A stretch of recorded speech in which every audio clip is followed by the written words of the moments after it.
नमस्कार, ANB news देख रहे तमाम दर्शकों का स्वागत है। मैं हूं आपके साथ मनप्रीत कौर। इस वक्त के स्पेशल बुलेटिन में आप देख रहे हैं मध्य प्रदेश छत्तीसगढ़। शुरुआत करते हैं इस वक्त की अहम खबरों से। मुख्यमंत्री भूपेश बघेल अपने 2 दिवसीय प्रवास पर बस्तर पहुंचे। अपने इस 2 दिवसीय प्रवास के दौरान भूपेश बघेल विभिन्न कार्यक्रमों में शामिल हुए। आपको बता दें कि जगदलपुर शहर के पीजी कॉलेज ग्राउंड में सीएम बघेल ने युवाओं से भेंट मुलाकात की। भेंट मुलाकात कार्यक्रम के बाद मुख्यमंत्री बस्तर विधानसभा में आयोजित संकल्प शिविर में भी शामिल हुए। वहीं प्रवास के दूसरे दिन भी सीएम बस्तर जिले में आयोजित विभिन्न कार्यक्रमों में शामिल होंगे। मुख्यमंत्री के प्रवास को देखते हुए जिला प्रशासन ने सारी तैयारियां पूरी कर ली हैं। बस्तर में इंडोर स्टेडियम नहीं होने की वजह से भेंट मुलाकात कार्यक्रम पीजी कॉलेज ग्राउंड में किया जाएगा।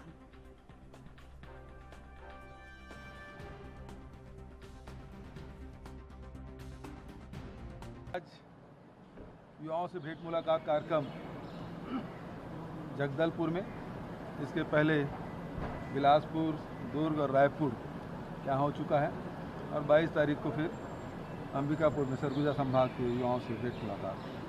तो ये कार्यक्रम है, तो आज वहाँ से युवाओं से भेंट मुलाकात और उसके बाद बस्तर विधानसभा के संकल्प शिविर में शामिल होंगे। कल भी 2 और कार्यक्रम है, कल शाम तक। राहुल जी आ रहे हैं, एक बार खड़गे जी भी आ रहे हैं, जनसभा भी होने वाली है। इस तरह को उत्साह की तैयारियाँ मीटिंग भी आप लोग की भी रहा है। 20 तारीख को तो हमारा राजीव गांधी किसान न्याय योजना, भूमि श्रमिक न्याय योजना राशि वितरण महासमुंद में करेंगे और कोशिश यही है कि कोई राष्ट्रीय नेता इसमें आ जाए और इसके बाद जैसे जैसे समय मिलेगा नेताओं का, उसके हिसाब से कार्यक्रम होगा। और सितंबर के प्रथम सप्ताह में राहुल जी की भी आने की संभावना है। सर, संसद में गैस की रिपोर्ट सबमिट की, भारतमाला प्रोजेक्ट और पेंशन की राशि को प्रचार में खर्चा करना बताया गया है, लेकिन प्रधानमंत्री से पूरे मामले में चुप। देखिए, केक की रिपोर्ट के आधार पर ही पिछले समय भारतीय जनता पार्टी ने खूब आरोप प्रत्यारोप किया था।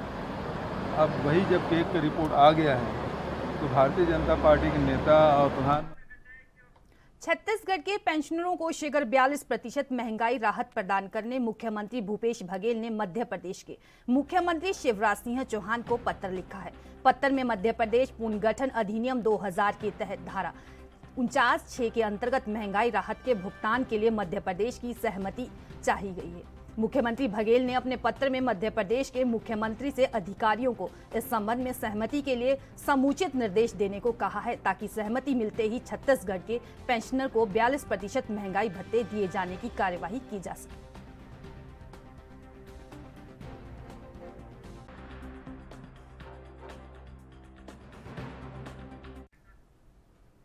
छत्तीसगढ़ के सीएम भूपेश बघेल मीडिया से मुखातिब हुए। इस दौरान उन्होंने कहा कि युवाओं के अपने सपने हैं और युवा ही सपना देखते हैं कि उन्हें भविष्य में करना क्या है, इसलिए युवाओं के विचार और सपने हमारे लिए बेहद महत्वपूर्ण हैं।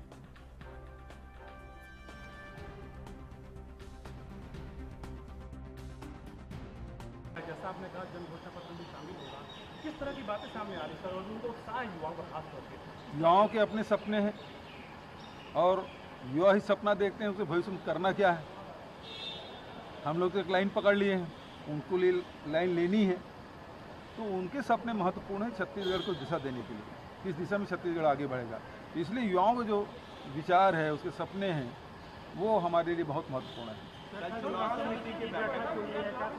आप लोग भी आवेदन करेंगे? हाँ जी, पिछले समय भी मैंने भी आवेदन किया था, इस समय भी जाकर आवेदन करूँगा। तो ब्लॉक अध्यक्ष जो पार्टी ने तय किया है कि जो भी दावेदार हैं, जो इच्छुक है चुनाव लड़ने के कांग्रेस पार्टी से, वो अपना आवेदन ब्लॉक कांग्रेस कमेटी के अध्यक्ष के पास देंगे। आदिवासी समुदाय को दादरी में ट्राइफेड का सम्मेलन होने वाला है, अमित शाह उसमें सम्मिलित। तो सहकारिता के हिसाब से है उसका। अब वो यहाँ आते हैं और सीधा भारतीय जनता पार्टी कार्यालय में 2-2, 3-3 बार जा चुके हैं। खबरों का सिलसिला जारी रहेगा, रुकते हैं छोटे से ब्रेक के लिए।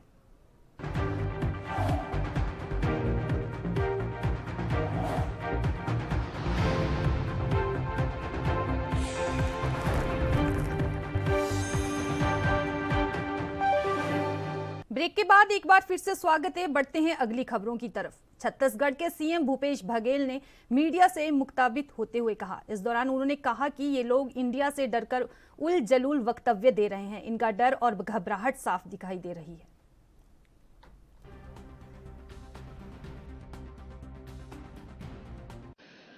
देखिए, जब से ये गठबंधन हुआ उसका नाम इंडिया दिया गया है।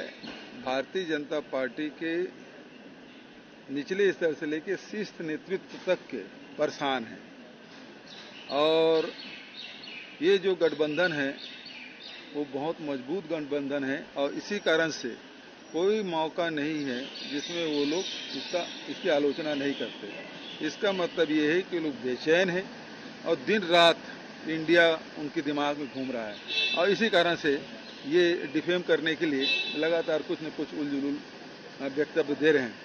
इसका मतलब ये है कि हम सही दिशा में, जो इंडिया है वो सही दिशा में चल रहा है। युवाओं के अपने सपने हैं और युवा ही सपना देखते हैं, उसके भविष्य में करना क्या है। हम लोग तो एक लाइन पकड़ लिए हैं, उनको लाइन लेनी है, तो उनके सपने महत्वपूर्ण है छत्तीसगढ़ को दिशा देने के लिए, किस दिशा में छत्तीसगढ़ आगे बढ़ेगा। तो इसलिए युवाओं के जो विचार है, उसके सपने हैं, वो हमारे लिए बहुत महत्वपूर्ण है। मुख्यमंत्री भूपेश बघेल ने आज रायपुर में अपने निवास कार्यालय में वीरांगना रानी अवंतीबाई लोधी की जयंती पर उन्हें नमन किया। इस मौके पर सीएम बघेल ने कहा कि वीरांगना रानी अवंतीबाई लोधी ने 1857 के प्रथम स्वतंत्रता संग्राम में महत्वपूर्ण भूमिका निभाई थी। उनकी देशभक्ति, शौर्य और बलिदान हमें हमेशा प्रेरित करते रहेंगे। इस अवसर पर सांसद दीपक बैज ने भी वीरांगना रानी अवंतीबाई लोधी को नमन किया।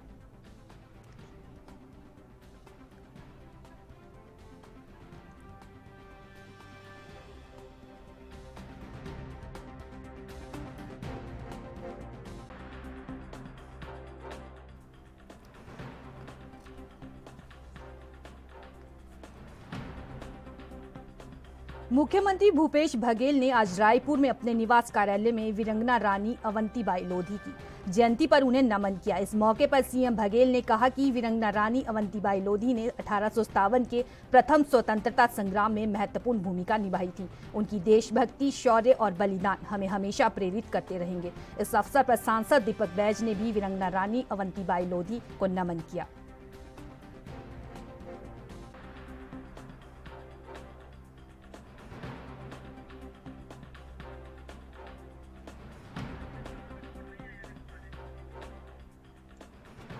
मुख्यमंत्री भूपेश बघेल ने आज रायपुर में अपने निवास कार्यालय में वीरांगना रानी अवंतीबाई लोधी की जयंती पर उन्हें नमन किया। इस मौके पर सीएम बघेल ने कहा कि वीरांगना रानी अवंतीबाई लोधी ने 1857 के प्रथम स्वतंत्रता संग्राम में महत्वपूर्ण भूमिका निभाई थी। उनकी देशभक्ति, शौर्य और बलिदान हमें हमेशा प्रेरित करते रहेंगे। इस अवसर पर सांसद दीपक बैज ने भी वीरांगना रानी अवंतीबाई लोधी को नमन किया। मुख्यमंत्री भूपेश बघेल ने आज रायपुर में अपने निवास कार्यालय में वीरांगना रानी अवंतीबाई लोधी की जयंती पर उन्हें नमन किया। इस मौके पर सीएम बघेल ने कहा कि वीरांगना रानी अवंतीबाई लोधी ने 1857 के प्रथम स्वतंत्रता संग्राम में महत्वपूर्ण भूमिका निभाई थी। उनकी देशभक्ति, शौर्य और बलिदान हमें हमेशा प्रेरित करते रहेंगे।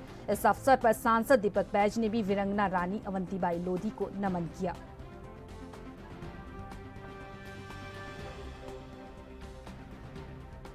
मुख्यमंत्री भूपेश बघेल ने आज रायपुर में अपने निवास कार्यालय में वीरांगना रानी अवंतीबाई लोधी की जयंती पर उन्हें नमन किया।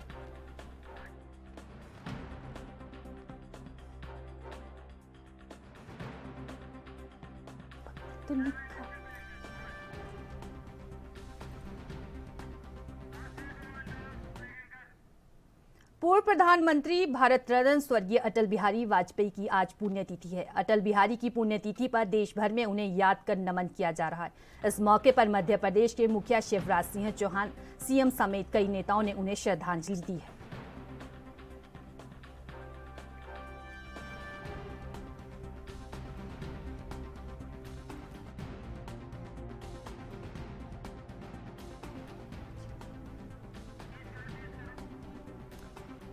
पूर्व प्रधानमंत्री भारत रत्न स्वर्गीय अटल बिहारी वाजपेयी की आज पुण्यतिथि है। अटल बिहारी की पुण्यतिथि पर देश भर में उन्हें याद कर नमन किया जा रहा है। इस मौके पर मध्य प्रदेश के मुखिया शिवराज सिंह चौहान, सीएम समेत कई नेताओं ने उन्हें श्रद्धांजलि दी है।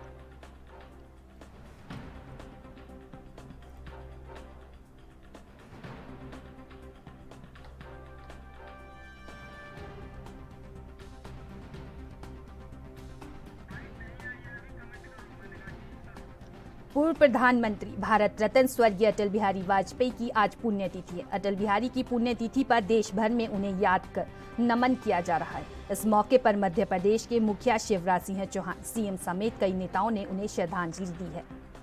पूर्व प्रधानमंत्री भारत रत्न स्वर्गीय अटल बिहारी वाजपेयी की आज पुण्यतिथि है। अटल बिहारी की पुण्यतिथि पर देश भर में उन्हें याद कर नमन किया जा रहा है। इस मौके पर मध्य प्रदेश के मुखिया शिवराज सिंह चौहान, सीएम समेत कई नेताओं ने उन्हें श्रद्धांजलि दी है।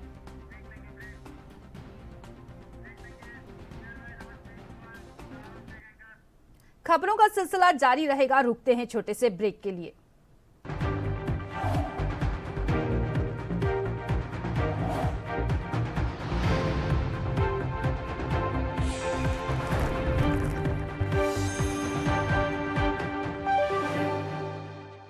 ब्रेक के बाद एक बार फिर से स्वागत है। बढ़ते हैं अगली खबरों की तरफ। भोपाल के हमीदिया कला एवं वाणिज्य महाविद्यालय की स्थापना के 75 साल पूरे होने पर अमृत महोत्सव 2023 हुआ। मुख्यमंत्री शिवराज सिंह चौहान कार्यक्रम में शामिल हुए। पुराने दोस्तों को याद कर सीएम ने गीत गाया।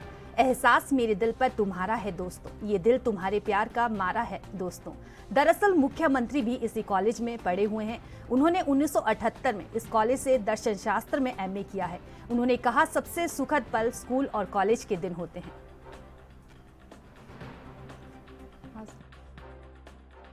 तुम्हारे प्यार का मारा है दोस्तों, यारों ने मेरे वास्ते क्या क्या नहीं किया।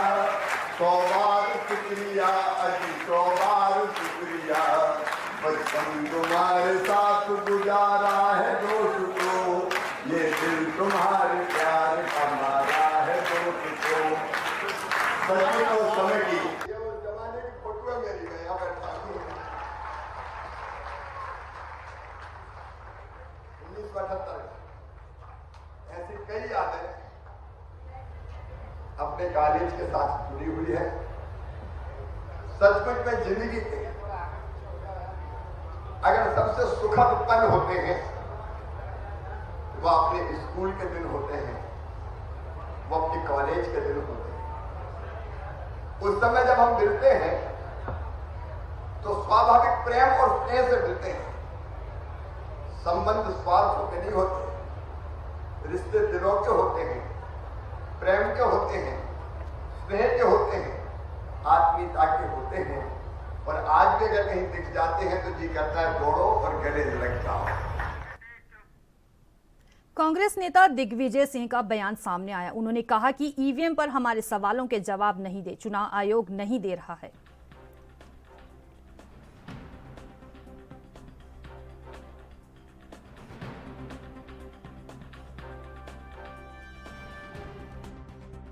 नहीं, एकजुट थे, हैं और रहेंगे। क्या कारण है सर ईवीएम को लेकर? सर क्या चुनाव आयोग को भरोसा नहीं है? नहीं, बात ही हमारे कुछ प्रश्न हैं जी ईवीएम के बारे में, हाँ उसका हम उत्तर चाहते ही हैं। जी सर, आपने हिंदुत्व की बात कही, लेकिन बीजेपी ये कह रही है कि हिंदुत्व की जब आप बात कर रहे हैं कि कोई भी सामाजिक संगठन या जो भी है उनको संवैधानिक पद छोड़ देना चाहिए। जो हिंदुत्व की बात करते हैं संवैधानिक पद छोड़ देना चाहिए। तो सर आपने बात कही, बात यह है हिंदुत्व का संविधान में कहीं उसका है क्या उल्लेख? नहीं है। फिर क्या दिक्कत है? सर तो फिर बीजेपी कह रही है कि आपने कमलनाथ पर निशाना साधा है क्योंकि उन्होंने 72% तो उन्होंने क्या गलत कहा है? यहाँ इस देश में हिंदुओं की जनसंख्या जो है बताना कोई पाप है क्या? लेकिन भारतीय संविधान के आधार पर ही ये देश चलेगा।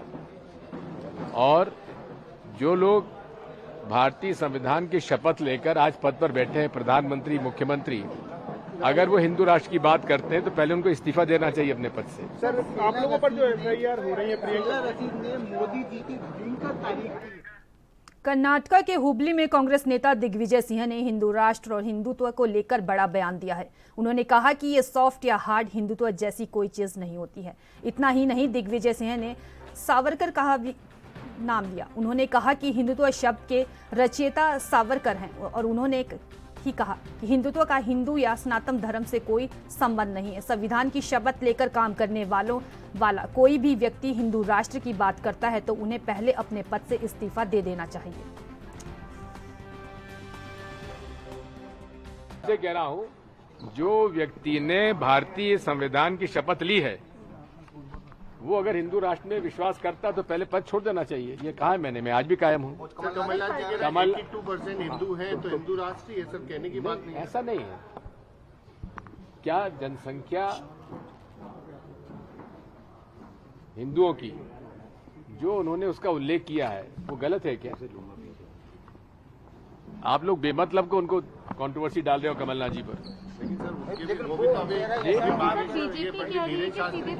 तो धीरेन्द्र शास्त्री जी किसी पद पर है क्या? भारतीय संविधान के किसी पद पर है क्या? है क्या? बीजेपी कह रही कि इस्तीफा दे देना चाहिए। ये बात किसको? कमलनाथ जी के लिए कही। नहीं, मैंने आपसे कहा है भारतीय संविधान में जिसको विश्वास है और जिसने भारतीय संविधान की शपथ ली है, तो भाजपा के मुख्यमंत्री जी, आपने भारतीय संविधान की शपथ ली है कि नहीं ली है?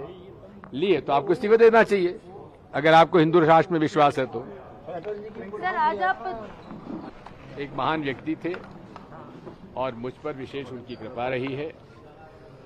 और यदि आज तुलना की जाए अटल जी की और नरेंद्र मोदी जी की, तो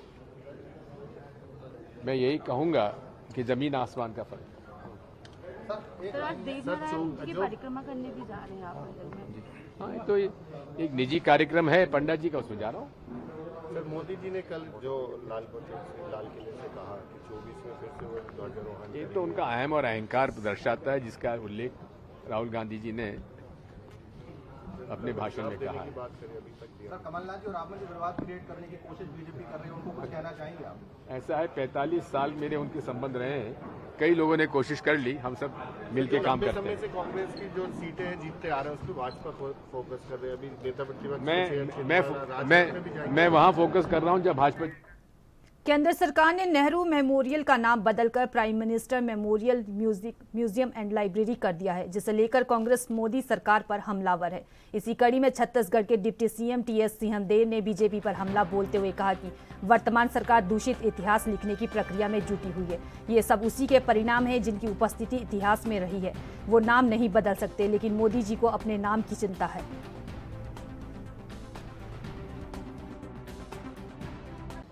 वर्तमान सरकार दूषित इतिहास लिखने की प्रक्रिया में जुटी हुई है। ये सब उसी के परिणाम है। किस तरह देखते हैं लगातार नाम बदले जा रहे हैं?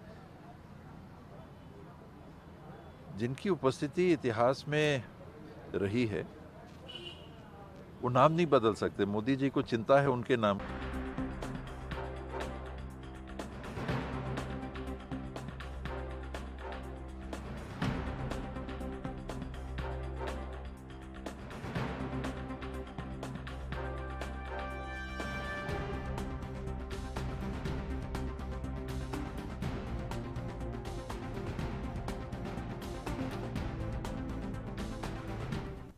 कर्नाटक पर बजरंग दल बैन की बात करने वाली कांग्रेस ने मध्य प्रदेश में इसे किनारा कर लिया है। पार्टी के वरिष्ठ नेता और राज्यसभा सांसद दिग्विजय सिंह ने कहा कि बजरंग दल को मध्य प्रदेश में बैन नहीं करेंगे, क्योंकि बजरंग दल में कुछ अच्छे लोग भी हो सकते हैं जो और दंगा फसाद करते हैं। ऐसे किसी भी व्यक्ति को छोड़ा नहीं जाएगा।